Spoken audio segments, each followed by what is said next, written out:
welcome back to the GSMC Baseball Podcast, brought to you by the GSMC Sports Network. I'm your host, Sam Menzie, and we have a great show for you today. First topic we'll be covering is recapping the American League games from yesterday, and then we'll be moving on to the National League games as well. Then we'll be talking about the Marlins and some recent news involving them. There has been a lot, so I wanted to recap it and go over it. And finally, we'll be talking about the A's moving to Sacramento for the 2025s and 2026 seasons. Now, before we do that, I'd like to ask you to please like and follow the show. We do get a number of questions from viewers, so to ensure that your question does get run in the air, please use the link gsmcpodcast.net. It really does help the show, and it really does mean a lot. So thank you so much for that, and let's get straight into the show today. All right, so as I said, we are going to be recapping the games today, the games yesterday. Today we're going to be talking about it, though, so we'll be getting straight into that. I will say there is currently a game on right now, so I will probably be talking about that in the middle if something does happen. The Mets look like they're about to lose, but we'll see. So, yeah, let's go into the AL games for today. So, first one we'll be talking about is Astros-Blue Jays. This has been an exciting series so far with a no-hitter for the Astros and a late-game comeback for the Blue Jays. So, let's see what they have in store this time. Scoring starts in the top of the third here with Yordan Alvarez hitting his first home run of the season. Long awaited, so it's nice for him to get off the mend. After that, we have Yordan Alvarez again hitting an RBI with a RBI double, scoring Altuve. Then we move to the bottom of the fifth, where Chas McCormick hits an RBI single, scoring one and making it 3-0. Jeremy Pena then hits a RBI single, scoring Yainer Diaz to make it 4-0 in the same inning. Bottom of the sixth now, Yordan Alvarez hits his second home run of the season and the game, making it 5-0. Jeremy Pena would then hit a two-run homer himself to make it 7-0, and Altuve would follow it up with a solo home run himself to make it 8-0. So a really great job here by the Astros to control this game throughout, have a lot of offense, and get them up no runs. So really great game by them. Disappointing game if you're a Blue Jays fan. You had Chris Bassett go, one of your better pitchers, go 4 1/3 innings, 4 earned runs, 3 walks, and 3 strikeouts and a homer. So not great start to the season for him. So, definitely want that to be improved if you want to go far this season.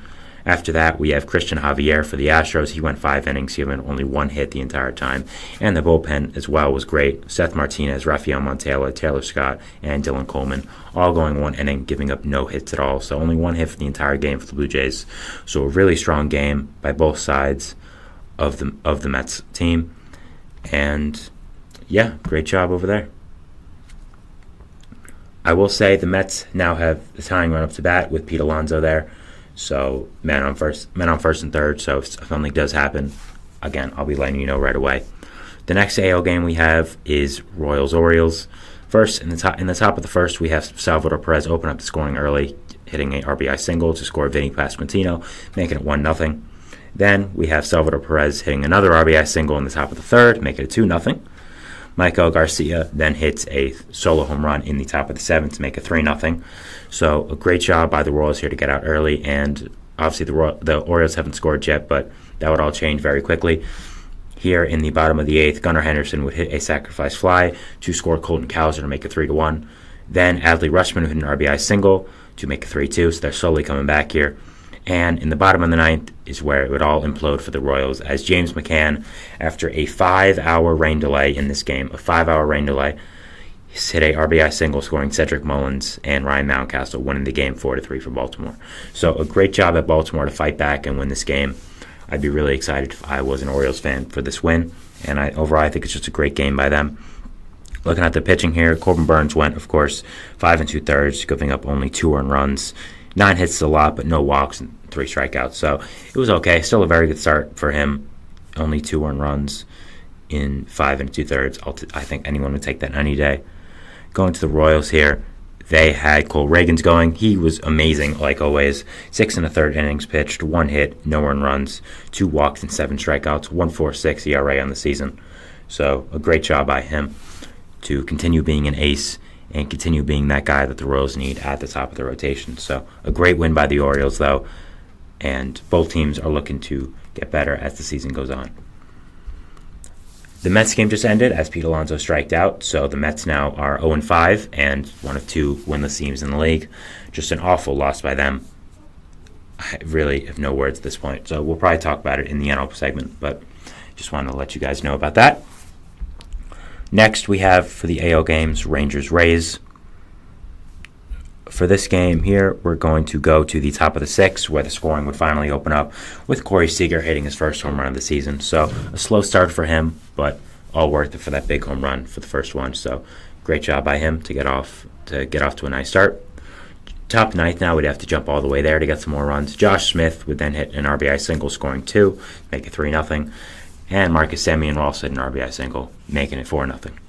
Then we would have the Rays in the bottom of the ninth try to get some runs back with a Harold Ramirez RBI single, making it 4-1. But it would be no match, as they would not score any more runs this game, and the Rangers would take it 4-1. Looking at the pitching here, you had Aaron Civale go for the Rays. He went 6 innings, gave up only 1 earned run.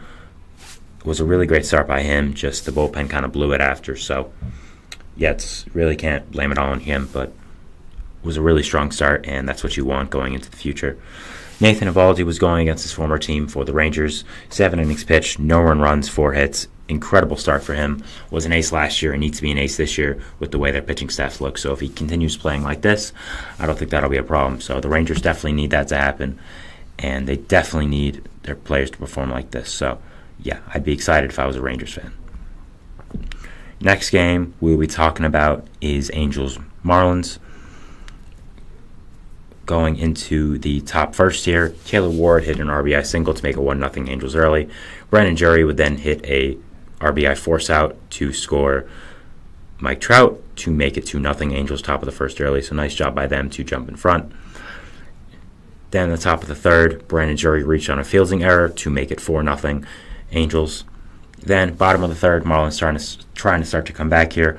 Josh Bell hits an RBI single to score Avisaíl Garcia to make it 4-1.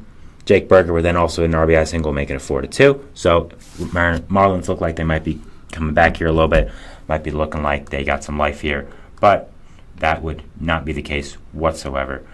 As the Angels then explode, you would have Zach Neto hitting a 3 RBI double, making it 8-2 Los Angeles. I skipped over 2 runs, sorry. Logan O'Hoppe hit an RBI single, and Joe Adell would hit a sacrifice fly to make it 6-2.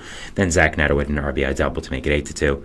Nolan Shanuel hit a sacrifice fly to make it 9-2, and Taylor Ward hit his third home run of the season, so a nice start to the season by him to make it 10-2 Angels, and they would ultimately win the game off that score. So a pretty horrid start to the season by the Marlins. Again, we're going to talk about it much later in the show, so we're not going to go too in deep with that right now. Next, we are going to be talking about Twins-Brewers. An exciting game here. You had on the bottom of the second, scoring opened up with a Bryce Terang sacrifice fly to Max Kepler. Sal Frelick would score and make it 1-0 Milwaukee. Rhys Hoskins would then hit his second home run as a Milwaukee Brewer, making it 2-0. Carlos Santana tries to come back a little bit for the Twins, as he would make it 2-1 with a force out, scoring Alex Kirilloff. Jackson Chourio would then hit his first MLB home run. Very exciting time for him, making it 3-1 Milwaukee. Of course, Jackson Chourio is one of the biggest parts of the season for the Brewers, and him progressing like this so early is great, and it's a really exciting moment when you hit your first home run. So congratulations to him. Byron Buxton would then hit a RBI double, scoring Alex Kirilloff to make it 3-2. Carlos Correa would then tie up the game in the same inning, hitting an RBI single, scoring Buxton himself to make it 3-3. Ryan Jeffers would then blow the doors off with a 3-run home run, making it 6-3, and would then hit an RBI single in the top of the ninth to end the game at 7-3 Twins, as the Brewers would not come back. So a really, really strong start by Ryan Jeffers this season. A really good game against a good pitching team in Milwaukee. So if I was a Twins fan, I'd be excited to see what he does this season. Obviously, he is the full-time backup with Christian Vasquez being there, but I think is a very quality backup and a guy Twins fans should be excited for to watch as the season does progress. For the Brewers here, they had Joe Ross going as kind of the opener guy, 3 2/3, only 2 hits, no earned runs, but only 3 2/3, so can't really judge it off too much. Hobie Milner was okay, giving up 1 earned run. Javier Bukowskis, I apologize, I mispronounced that name. He went 1 2/3, giving up no earned runs. Bryce Wilson and Tygo Vieira were also pretty good out of the bullpen, but the big blow came with Joel Pimpas on the mound, who went We went 1/3 innings and gave up 4 earned runs, so really blew the game for them there. Was not a great outing by him, one of their better relief arms, so definitely would not be excited about that if I was a Brewers fan. Next, we're going to go back to Oakland. Very low-scoring game here. Top 4, Emmanuel Valdez would hit a sacrifice fly, scoring Tristan Casas, making it 1-0 Boston, and that is the entire scoring events of that game. So, very exciting, as you can tell. So, a great job by Boston to not give up a run the entire game, I guess, and it was really a pitching duel throughout. With the A's, you had Ross Stripling going 7 innings, giving up 8 hits, only 1 earned run, and no walks. So, really strong outing by him, especially against a quality Boston lineup. So, if I'm an A's fan, I'd be intrigued with what we're seeing here with Ross Stripling. I think he can potentially be a really good trade deadline piece. And yeah, again, I'd be excited if I was an A's fan seeing how Ross Stripling did do. Going to Boston now, they had Nick Pivetta on the mound, who was very strong, going 5 innings, giving him no earned runs. Joely Rodriguez, Justin Slayton, Chris Martin, and Kenley Jansen were all very strong out of the bullpen as well. So Red Sox pitching has been very impressive so far in this early in the season. Again, it's early, but I think it is good for Red Sox fans that it is this good so far. And yeah, I'd be excited if I was a Red Sox fan right now and seeing how the pitching is going. Maybe they can surprise a lot of people. We'll see. Next game we'll be talking about is Guardians-Mariners, which is also the last game of the AL games. So pretty self-explanatory game here. Top first, Jose Ramirez hit an RBI double, making it 1-0 early. Then Josh Naylor would hit a RBI groundout to make it 2-0. Will Brennan would then hit an RBI single to make it 3-0. So a very strong start by Cleveland in the top of the first to get off scoring early against a really good pitcher in George Kirby. So good job by this young lineup. Top of the second, Andres Jimenez would hit an RBI double, making it 4-0. Josh Naylor would hit a sacrifice fly to Dylan Moore, scoring Stephen Kwan, making it 5-0. Jose Ramirez would then hit another RBI, making it 6-0 with an RBI double. Josh Naylor would then hit another RBI sacrifice fly. Of course, it's an RBI, it's a sacrifice fly, making it 7-0. And then Will Brennan would end the game off with a RBI single to make it 8-0 Cleveland. So Mariners would only get 5 hits today, did not score any runs. So a great job by Cleveland on all facets of the game. Great job hitting, great job pitching. Just an overall great win for this young Cleveland team. And they've had so much turnover over the past few years that it is nice to see maybe a little bit of a core developing. I think Stephen Vogt has been really impressive so far as the manager of the Guardians. And right now they're 5-2.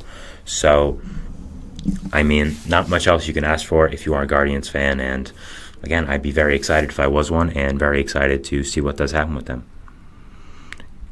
George Kirby was on the mound for Seattle, was pretty horrible, went 3 2/3, giving up 10 hits and 8 earned runs. Not great if I'd be a Mariners fan, so yeah, definitely want to see that improve. Now, a lot of that was when he left the game, but still, you don't want to give up 8 earned runs no matter what happens. So, yeah, not a great outing for George Kirby, who is one of their better starters, but they have a lot of pitching depth, and I'm so confident in Kirby that he can rebound. For the Guardians here, they had Logan Allen on the mound, who's really, really good. 6 2/3, only giving up 4 hits, no earned runs, 6 Ks, 3 walks, though, but still an amazing start by him against a really nice Seattle lineup. So I'd be very intrigued if I was a Guardians fan right now, seeing how Logan Allen did. So, yeah, he did really, really well out of the rotation, and I'd be excited to watch his season go on if I was a Cleveland fan. All right, that is the end of the AL game segment. Those were all the games that happened yesterday that were in the American League.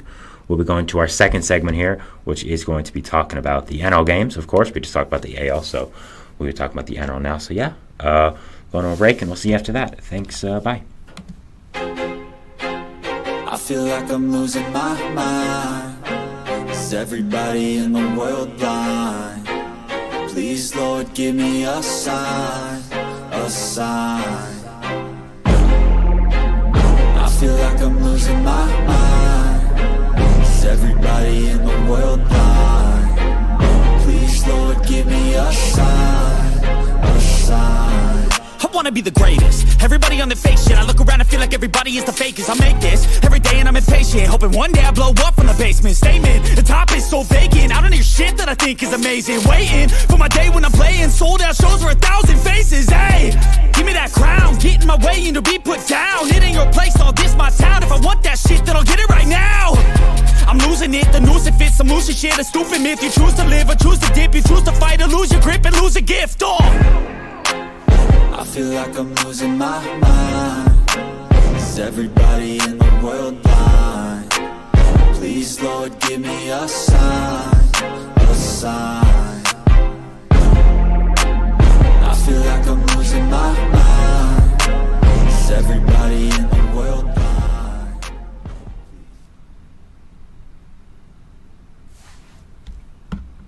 All right, we're back here on the GSMC Baseball Podcast, bringing you our second segment, which is going to be talking about the NL games of yesterday and recapping them.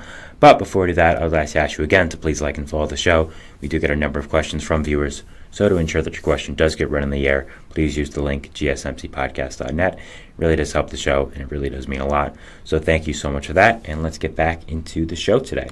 All right, so we're going to be talking about the NL games of yesterday and just recapping them and what happened. We'll also be doing that. We'll also be doing one game of today because a game did finish before my stream, which is unlikely, does not really ever happen, but it was a very early game, and they will also be playing again today, the Mets, so we'll see what happens with that, and we'll see if they can do anything good at all, or if not, because this franchise is cursed, and it just can never have anything good to happen to them. All right, so first game we'll be talking about is going to be, sorry about that. The first game we'll be talking about is going to be Yankees Diamondbacks. Now, I meant to recap this one with the AL, NL, but there weren't that many NL games today, so I wanted to give it to the NL, even though the AL team did win. Spoiler alert, sorry, but there we go. All right, so in the bottom of the second here, Blaze Alexander hit a solo home run to open up the scoring for Arizona early in the game. Nice job to capitalize off Nestor Cortez. Top of the fourth, Aaron Judge hit his long-awaited first home run of the season, making it 2-1 Yankees. So scoring Juan Soto, I'm sure we'll see a lot of that in the season. Aaron Judge homering to score Juan Soto. So new dynamic duo in baseball, and I'm sure all Yankees fans are going to be very excited. Ketel Marte then would tie the game up in the bottom of the fifth, hitting his first home run of the season, making it 2-2 in the game. So nice job by Marte to answer back here. Top 10 now, no scoring since then. We have Alex Verdugo on the first pitch he sees in extra innings, hitting a 2-run home run, scoring Anthony Volpe, making the game 4-2 Yankees. Bottom of the 10th now, the Diamondbacks start to fight back after Geraldo Perdomo would reach on a fielding error by Anthony Volpe. Jorge Barroso scores, and Geraldo Perdomo will go to second. So 4-3 now here with a man on second. Corbin Carroll would then hit a RBI single, knocking in Jake McCarthy, tying up the game at 4-4. So a big blow by the Yankees there to not win the game, but it would all be okay, as in the top of the 11th, Juan Soto will be up to bat, and the pitcher would balk to score John Birdie. So losing the game off a balk would not be the best scenario, I'd say. Aaron Judge would then double to make it 6-4 Yankees, and that would be all she wrote, as the Diamondbacks would hit an RBI single in the bottom of the 11th, but would squander any other opportunity to score. So a nice win by the Yankees here, still 6-1. Diamondbacks are an amazing team, in my opinion. I've talked about it all the time. So I think a really strong win by the Yankees, and man, have they been impressive these early games. Wow. Merrill Kelly went for the Diamondbacks, was ace-like, 7 innings pitched, 2 earned runs, 1 walk, 4 strikeouts, under 2 ERA this season. I think Merrill Kelly is honestly the most underrated player in baseball. I think he's just such a talented pitcher, such a talented player that most people don't know because he plays for the Diamondbacks, and he was in baseball for a little while. He was in MLB for a while, going over to Japan to play. So I think he's honestly one of the most underrated players in baseball. And if you don't know how good Merrill Kelly is, you're going to find out soon. He's been really, really good for the Diamondbacks since coming over from overseas. And yeah, definitely been an amazing pitcher for them. For the Yankees, they had Nestor Cortez going. Sorry, they had Carlos Rodon going. I don't know why I said Cortez before then. Ignore that. I think that was yesterday they had him. He went 5 1/3 innings pitched, 7 hits, 2 earned runs, 2 walks, 3 strikeouts, 2 homers. A lot less strikeouts for starting pitchers I've noticed so far early in the season. I don't really know why that is, but yeah, so an okay starting by Rodon. I mean, the Diamondbacks have a great offense, so I'm not going to hold it against him too much. Obviously, you'd like to see him be better, but it wasn't horrible. So, again, it's not something that I'm going to really hold against him a lot. So, yeah. Next game we'll be talking about for the NL is going to be Reds-Phillies. This series has been very exciting so far. We've had grand slams in back-to-back games. Will we see one this game? Let's find out. So, in the top of the third here, Christian Encarnacion Strand would open up the scoring for the Reds, scoring Jonathan India and Nick Martini to make it 2-0 Reds in the top of the third. After that, we would then have Ellie De La Cruz hitting an RBI double to make a 3-0 Cincinnati. Then Kyle Schwarber would try to get the Phillies back in the game with a solo home run in second of the year, making it 3-1. But the Reds would then add on in the top of the ninth with some insurance runs from Nick Martini, who's been extremely impressive this season, kind of out of nowhere, filling in for injuries, and hit an RBI single to make it 4-1 Reds, and that is where the game would end. So a really nice job by the Reds offense to score, and a really nice job by the Reds pitching to hold this dangerous Phillies lineup to only one run. For the Phillies pitching, they had Zach Wheeler on the mound. He was okay. That's really all I can say about this start. 6 innings pitched, three runs, 1 earned run though, 10 strikeouts. So it was okay because the 10 strikeouts are amazing. Only 1 run is only 1 earned run is good, but still 3 runs. Not really his fault, so you can't really blame him that much. But 10 strikeouts is honestly incredible. Even in his not great start, Zach Wheeler is still an amazing pitcher and amazing player. So yeah, definitely great start there, even though he did get unlucky. So going to the Reds here, they had Frankie Montas on the mound, who went 5 2/3, giving up 5 hits, 1 earned run, 3 walks, 5 strikeouts.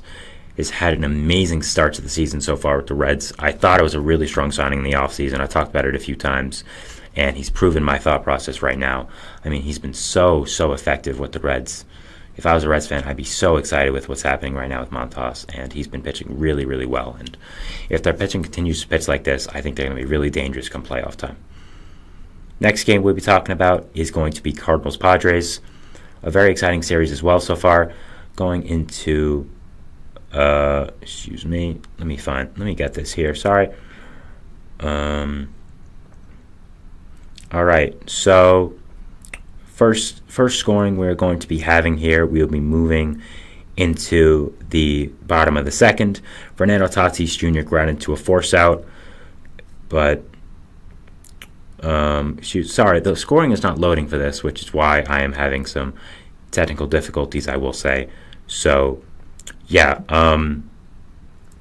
here, excuse me. So Fernando Tatis Jr. grounded into a force out. Jose Azucar would then score with that to make it 1-0 San Diego, though, which would be nice. Here we go. Sorry, we're back now. That was strange. With the bottom of the first here, we have Jurickson Profar walking to score Xander Bogaerts to make it 1-0 San Diego in the bottom of the first. Moving to the bottom of the second now, we'd have Fernando Tatis Jr. grounding into a force out to score Jose Azucar to make it 2-0 San Diego. Nolan Arenado would then try to get some runs back on the board with a RBI single, scoring Wilson Contreras, making it 2-1. Kyle Higashioka would hit his first home run as a San Diego Padre, making it 3-1 San Diego. Paul Goldschmidt would then ground into a force out, scoring Victor Scott second, making it 3-2, trying to get some insurance back, but it would be no match as they would end up falling to the Padres 3-2. So a nice game here by the Padres, especially their pitching to only hold this dangerous Cardinals lineup to 2 runs. With the Padres pitching now, they did have Joe Musgrove on the mound, who went 6 innings, gave up 5 hits, only 1 earned run, and 7 strikeouts. Now, it's been a rough start to the season for him, but this start was really good, and hopefully he'll continue with it and continue the season really well. So that's all you can really ask for if you are a Padres fan. With the Cardinals, they had Zach Thompson on the mound, 5 innings pitched, 3 earned runs, 4 walks, 5 strikeouts, and 1 home run. The definition of mediocre, I mean, it could have been worse with 3 earned runs, but only 3 earned runs. 3 earned runs in 5 innings is, it's not great. So, yeah, just kind of the definition of an it was It's really all you can say about it, I'd say. Going to our next game, we are going to be having Pirates-Nationals. In this game, the Pirates were looking to stay undefeated. In the top of the second, new addition Michael A. Taylor, who was in a video yesterday about Players who've been great so far hit an RBI single, scoring 2, proving my point. He's been great so far as a Pittsburgh Pirate, so really strong outing by him here, making it 2-0 early. Joey Gallo would then hit a solo home run, his first home run as a Washington National, making it 2-1. Luis Garcia Jr. would then double in Eddie Rosario to make it 2-2, tying up the game. C.J. Abrams would then hit an RBI single, scoring 2 to make it 4-2 Washington, so a nice job by them to get out front early, even after starting the game off on a losing streak against their former player, Michael A. Taylor, homering against them. Next, in the top of the 6th, Jack Sawinski would hit a solo home run, make it a 4-3, trying to get the Pirates back in the game a little bit, but it would be up to no avail, as in the bottom of the 6th, Ildemaro Vargas would hit an RBI double, making it 5-3 Washington, and the Pirates would squander any other opportunity to win this game, and would finally lose their first game of the season, being 5-1. I know Pirates fans are so mad that they're only 5-1. I mean, got to be 6-0, right? So it's been, all kidding aside, it has been a very great start to the season for Pittsburgh. I think they've had a really nice start and, kind of surprised a lot of people. I think a lot of people were counting on them to be an improvement. I personally wasn't. You've heard my reasons all the time now. But, yeah, I think it's been a really strong start to them. They have had a relatively easy schedule, but still, nice job by them to start the season at 5-1. They had Mitch Keller on the mound, recently extended Mitch Keller. He was not great, 5 1/3 innings, 4 earned runs. Not really what you want to see, but I think he'll be better. It wasn't horrible. It was just not great. With the Nationals, they had Trevor Williams on the mound. He went 5 1/3 innings, giving up 2 earned runs. Having a solid start to the season so far with a 3.38 ERA, so been a really valuable piece to this Nationals rotation, and a guy I'm definitely watching going forward. Next game we are going to be talking about is going to be, let me get the game up here. It is going to be Rockies-Cubs. A very exciting series so far as well here. I mean, we almost had a perfect game a few days ago. So, jumping into the bottom of the 2nd here, new Chicago Cub Michael Busch hit a sacrifice fly to score Christopher Morel, making it 1-0 Chicago in the bottom of the 2nd. Miguel Amaya would then hit a sacrifice fly himself to make it 2-0 Chicago. Then Seiya Suzuki would hit a 2 RBI single to make it 4-0 Chicago. So, a really great start by the Cubs to jump out early against this pretty awful Rockies pitching and capitalize. Seiya Suzuki would then hit his 2nd home run of the season, a solo home run to make it 5-0 Chicago. So a really great start to this game for Suzuki, hitting 3 RBIs, and a really great start to the game for the Cubs in general, getting out early. Rockies start to come back though a little bit. Chris Bryant with an RBI single back in Chicago. Nolan Jones would reach on a third base, throwing error by Christopher Morel, making it 5-2. So you're seeing the Rockies just come back in this game just a little bit, step by step. So we'll see what happens next. Miguel Amaya would then hit a RBI single, scoring Nico Horner and Mac Topman to make it 8-2 Chicago. After that, the Rockies would start to come back. Charlie Blackmon hit a RBI double, making it 8-3 Chicago. Jake Cave would then hit an RBI double himself to make it 8-5. Charlie Blackmon would then hit a RBI single to make it 8-7. This is all in the top of the 5th, by the way. And the big blow came with Ezekiel Tovar hitting an RBI double to score Charlie Blackmon, tying the game up at 8-8. A great job by this Rockies team to come back against this Cubs team. I mean, tying the game up after all that is really, really impressive. Now, the Rockies would not end up winning this game, as Seiya Suzuki would reach on a fielder's choice to score Miles Mastrobuoni, and would then make it 9-8 Chicago to win the game. But it doesn't really matter for the Rockies with the situation they're in right now. We all know they're not competing, so just having this nice of a comeback against a good team like the Cubs is a big positive in my opinion, and something that I think they are going to be they're going to look as a positive going forward. For the pitching, the Rockies had Cal Quantrill on the mound, 4 innings pitched, 4 earned runs, 4 walks, 3 strikeouts, 4 earned runs in 4 innings, more walks than strikeouts. Not a good outing. Nothing really else to say there. Has been not great since coming over in the Clevenger trade. First to Cleveland, was not great there, and now has not been great in Colorado. The Cubs had an opener, but Ben Brown would pitch the majority of the game, going 4 innings, giving up only 1 earned run. So a really nice job by Ben Brown in his only 2nd game in the major leagues. So yeah, great job by him to keep it going. The bullpen would be a little rough with guys like Yency Almonte and Hector Neris giving up some runs, but Cubs would end up winning, so it would be no harm, no foul. Final game we'll be talking about today is going to be Dodgers-Giants. Final game in the series of 2 arch rivals. Bottom of the 2nd, the scoring would open up with a Miguel Rojas RBI from a force out, making it 1-0 LA early. After that, we would have Patrick Bailey hitting a solo home run, making it 1-1 San Francisco. Dodgers, obviously. After that, Will Smith with an RBI double in the bottom of the third to make it 2-1 Los Angeles. Then Teoscar Hernandez would continue his strong start to the season as a Dodger, making it 3-1. So really nice job by this Dodgers lineup to capitalize off the early innings and score runs early. Miguel Rojas would hit his second home run as a Dodger this year, making it 4-1. Conforto would then hit a 2 RBI single, making it 4-3 in the top of the sixth. So the Giants are starting to come back a little bit. Then Shohei Ohtani would hit his first home run as a Los Angeles Dodger. Very exciting, of course, making it 5-3.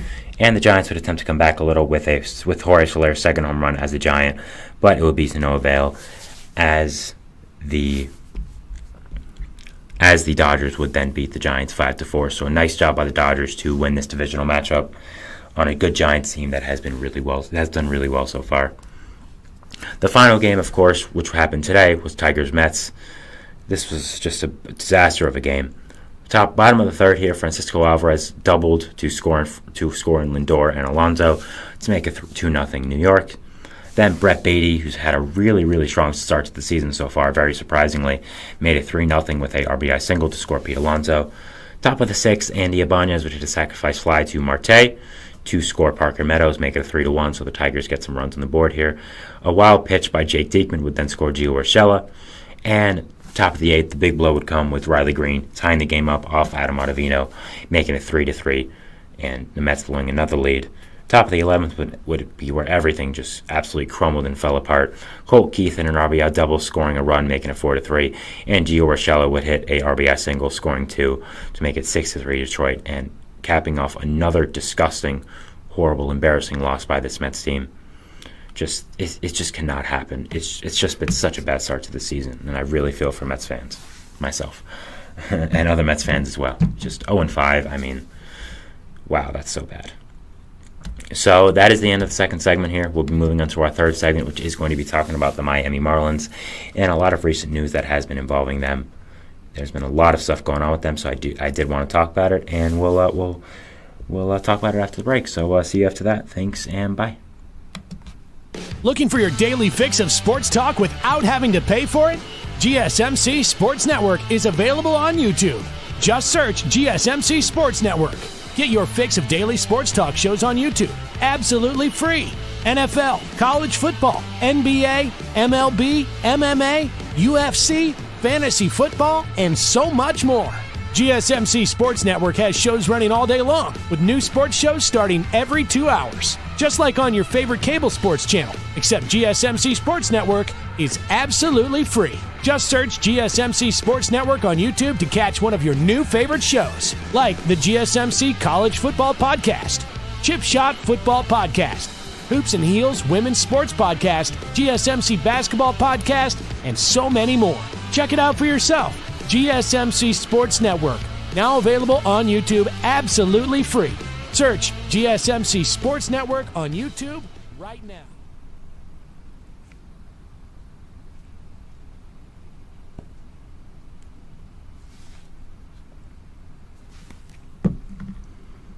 All right, we are back here on the GSMC Baseball Podcast, bringing you our third segment, which is going to be talking about a team I have not talked about much. I have actually had a segment on them in the past, which is interesting because they're kind of irrelevant, no offense, but yeah, so I'm going to be talking about the Miami Marlins and some recent news that have been going on with them.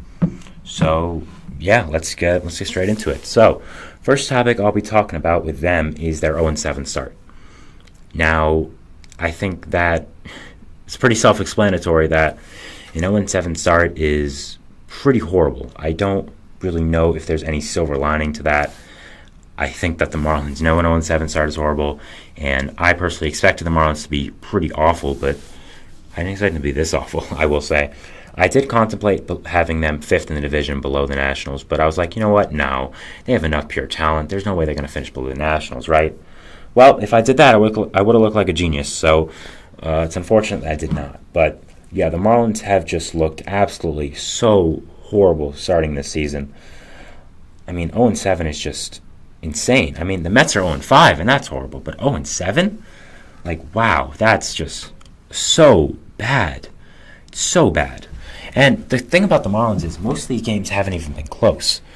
Like, looking over these games here right now, you have lost, first of all, you've lost 5-6, close, 2-7, not close, 3-9, not close, 7-9, 4-7, no, 1-3, no, 2-10, absolutely not. So they've just been getting blown out, and man, oh man, have they just looked bad. Like, there's just not even like a baseball in it. They just look bad. Like, they've looked dead. Like, even their great players, guys who are Luis Arias, Brian De La Cruz, Jazz Chisholm, they haven't even been hitting that much.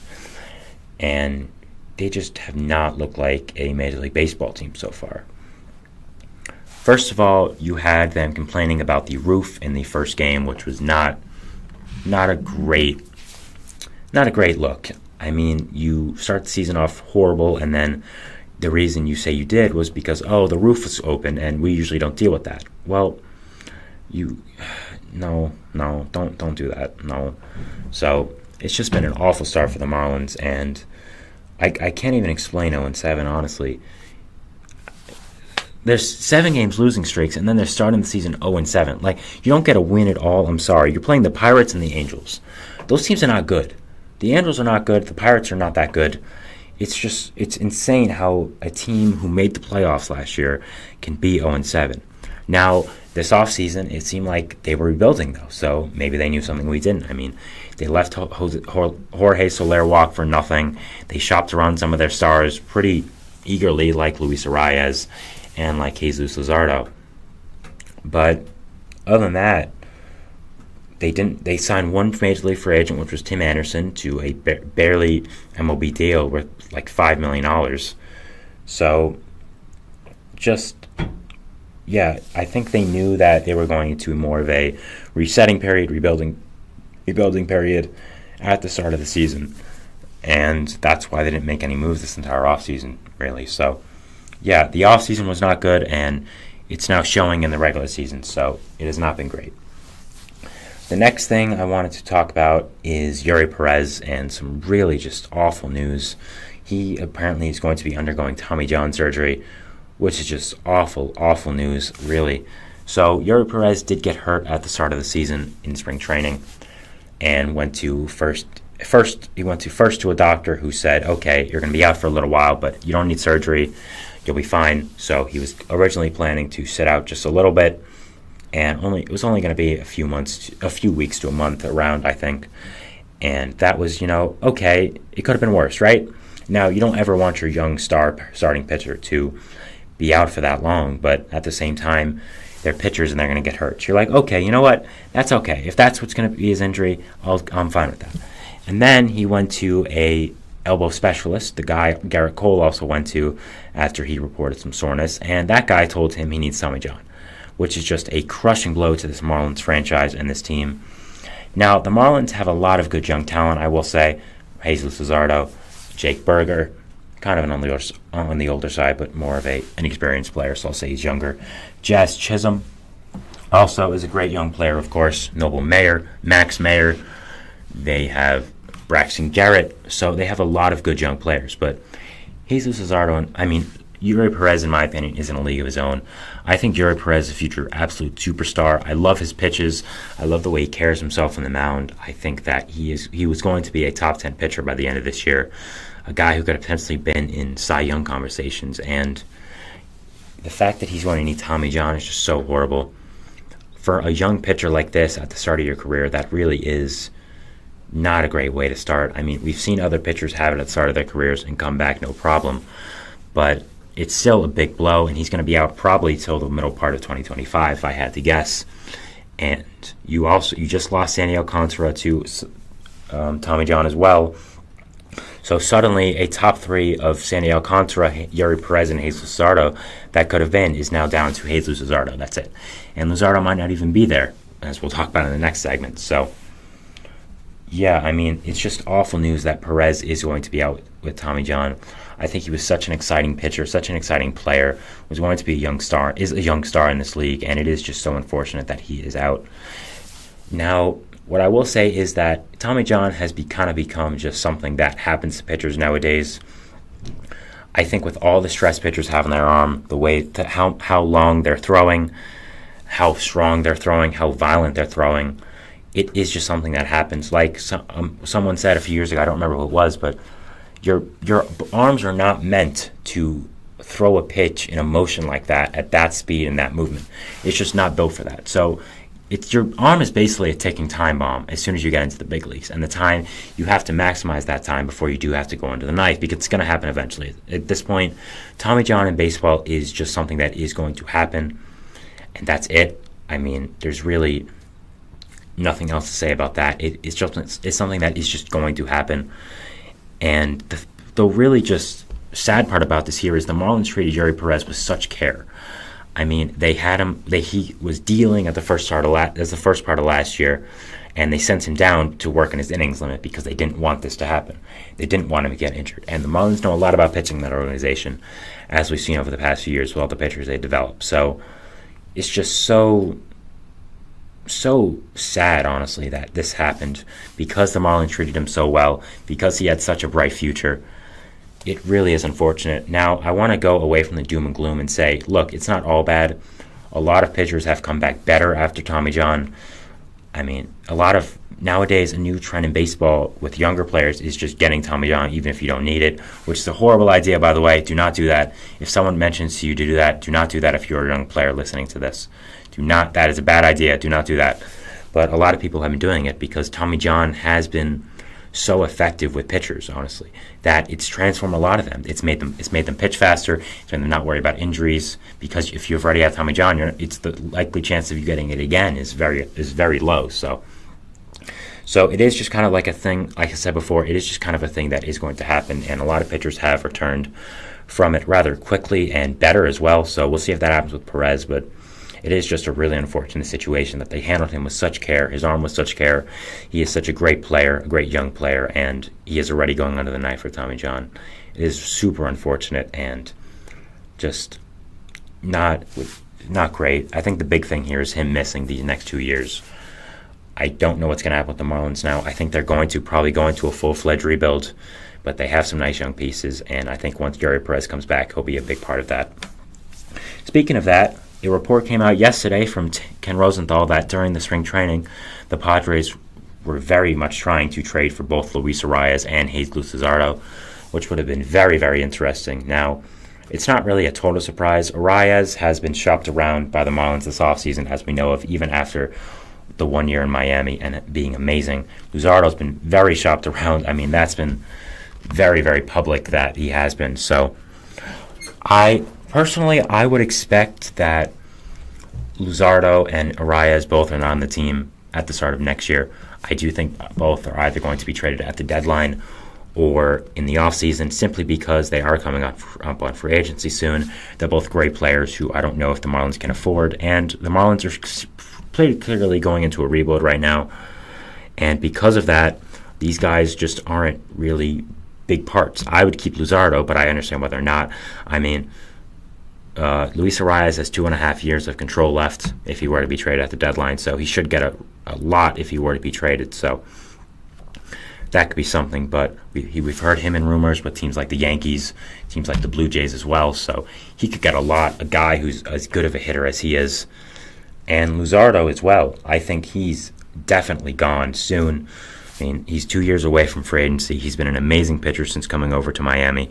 Going back home in Miami as well is from there. So, yeah, I mean, it's 2 years after this. So, yeah, he's been an amazing player, and a young pitcher like him who's been really good, who has great pitches, I think can get a lot. And I think if the Marlins are clearly trying to get into a rebuild, trading both these guys would be a great start. I mean, both these guys are going to get a ton. Oops, I didn't mean to do that. Sorry. Both these guys are going to get a ton if they were to trade him. And it is interesting that the Padres tried trading for them. I don't know why they tried. I don't think it makes sense personally. I think Luzardo wouldn't make much sense, as they just traded for Dylan Cease, and they have a ton of infield depth. Bogarts, Kim, Tatis, he's not shortstop anymore, sorry, Cronenworth and Machado, but I guess they still really wanted him. I think it would make sense for the Padres if they were to trade Ha-Seong Kim, because he is going to be a free agent next year, after this year, and maybe they don't think they can re-sign him, so they get Arias, they move Xander back to shortstop, and they trade Kim for a pitcher. I think that would make sense, but I don't really know why. That just kind of seems like taking a step backwards for no reason. So, yeah. So it's really interesting that the Marlins have very clearly shopped Luzardo and Arias around. Luzardo was also mentioned a lot in trade rumors this offseason with the Yankees mostly, Pirates as well. So it's going to be interesting to see what the Marlins do now. I mean, they've gone into a horrible start this season. They obviously are going into a rebuild, I think, pretty clearly now with the Perez and Alcantara injuries, with shopping around Luzardo and Arias. So it's going to be really interesting to watch this team and organization over the next few months or so, and seeing what direction they do go in, and seeing if they do ship out any players. So, yeah, that was my third segment here, talking about the Marlins. It's a little all over the place. I do apologize for that, but I still think there was some good info in there, and I think about them it was good. And Marlins are very interesting right now, which is not something you say a lot, and they are in the news. So, yeah, wanted to give my thoughts on them. We'll be going to our fourth and final segment here now, which is going to be talking about the A's, potentially the A's' future move to Sacramento as they prepare for Las Vegas. So, yeah, we'll be talking about that, and we'll see you after the break. Thanks, and bye.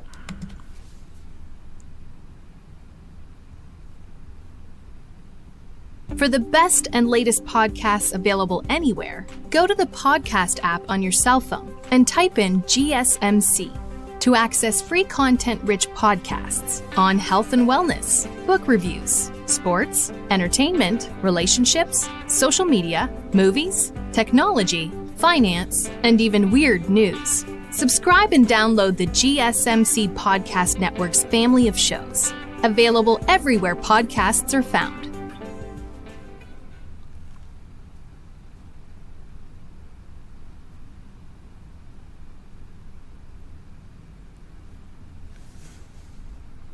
All right, we're back here on the GSMC Baseball Podcast, bringing you our fourth and final segment, which is talking about the A's and their move to Sacramento. Now, so why are the A's moving to Sacramento, first of all? Now, so what happened is the A's lease on the Oakland Coliseum is done after 2024, and they're not going to be playing in Oakland anymore, so why would they re-up that lease? Because they're moving to Las Vegas in 2028, once their stadium is going to be built for that season. So they needed a home for the next 2 years, in 2025 and 2026, because their stadium's not going to be ready till 27. I said 28 before, I meant 27, sorry. So they were looking around for a lot of places to play, and Sacramento did jump out at them. It is the home of the River Cats, who are the AAA affiliate of the Giants. So my general thoughts on this, first of all, it's really a shame that the A's are officially moving. I think this was the final nail in the coffin, if all the other moments were. Oakland was such a proud baseball city, and I think that there is still a great fan base there for a baseball team. It's just that a lot of them are Giants fans now. A lot move because of the fan base, and simply they just don't spend money. And they've traded a lot of their star players as well. So it's really unfortunate what has happened to Oakland. They were such a baseball town, but moving to Sacramento did make a lot of sense. It is in the same area as well. I'm sure the players won't change houses. They'll just drive to Sacramento now instead of Oakland. Other than that, it's going to... my general thoughts on the city part of it are, I like it. I think that Sacramento is a good choice because they do have a nice fan base. You already have the Kings there, who have been a great basketball team now over the last 2 years. I mean, if I told myself the Kings were a great basketball team like 4 years ago, I would have looked at myself like I was crazy, but it's a new day now. So I think that as part of it, Sacramento has become a very nice sports city in the past few years, and I think that's part of the reason that they are moving there. I think that Sacramento has shown that it has a vibrant fan base. It has a fan base that is going to watch these games, even though it is not their team. And so I think that is part of it. So I think that is something that was attractive to the A's. And I think that was something that was really nice there. Also, again, because it is so close to Oakland, I'm sure a lot of A's fans who still are with the team and that aren't extremely pissed off with the management and the team's and the ownership. I think that they'll drive up to these games, watch them, and I think they'll still have a nice time. Again, it's not that far, so you can see it there.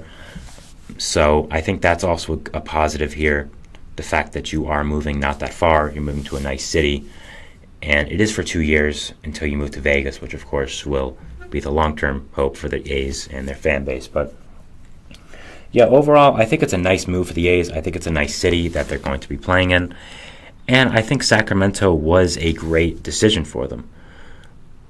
I think that overall it is a nice stadium, and it's a good what's the word now?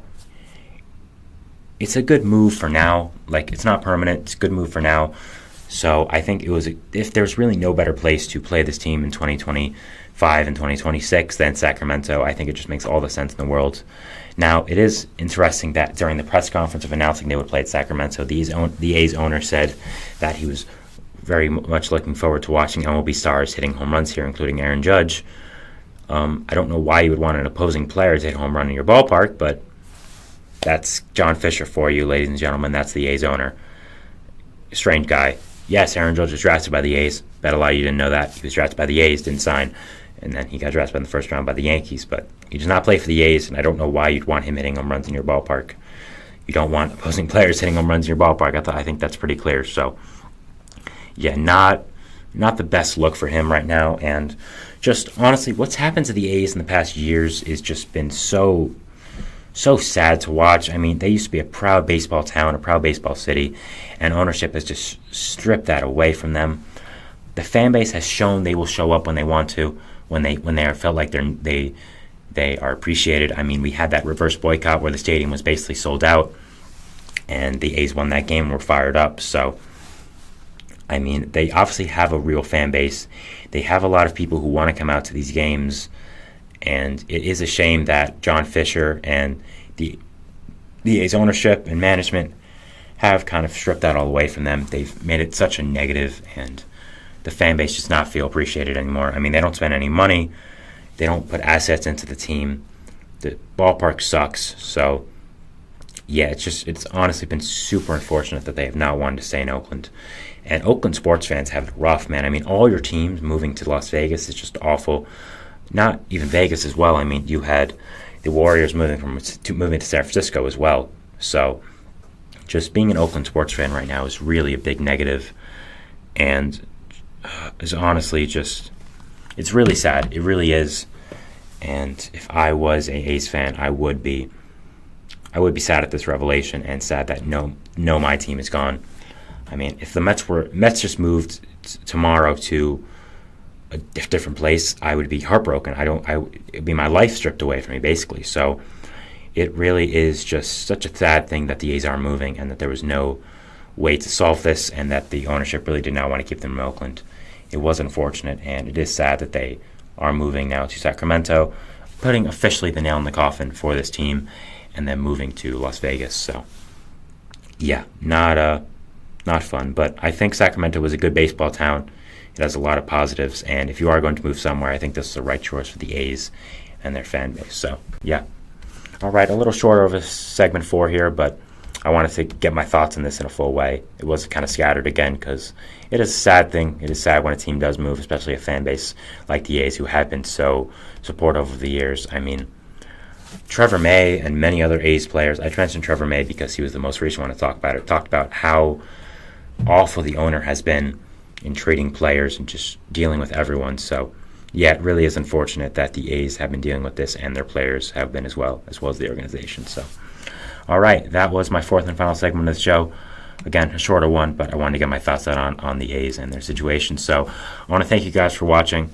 You can follow us anywhere to get content and updates: Facebook, Twitter, Instagram, TikTok.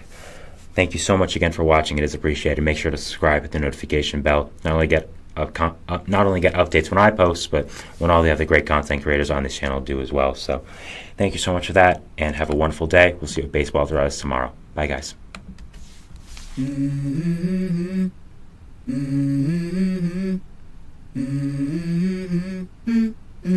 Let's go. I I wake up to a little bit of drool on my pillow, feel like it's gonna be a bad day.